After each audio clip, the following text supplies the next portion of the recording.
there's a way in which I think all of spiritual life can be reduced to a single commandment when Paul says, don't quench the Spirit.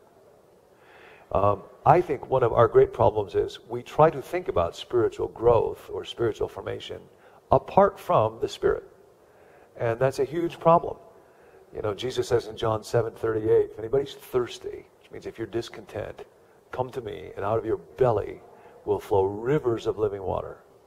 And John says, by this, Jesus meant the Spirit, who those who trusted in him would later receive.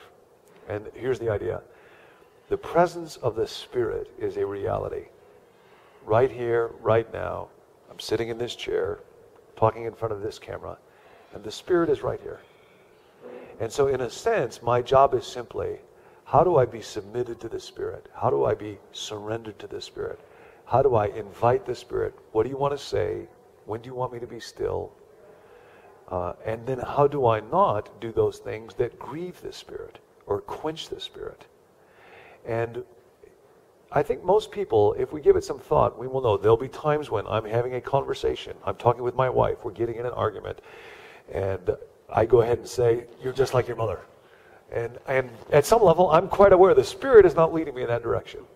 But when I do that, I cut myself off just a little bit from the flow of the Spirit. This is the problem with sin.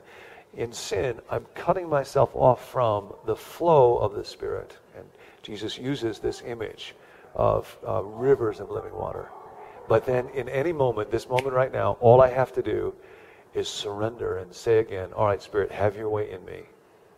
And I can be submitted to and experiencing the presence of the Spirit in my life.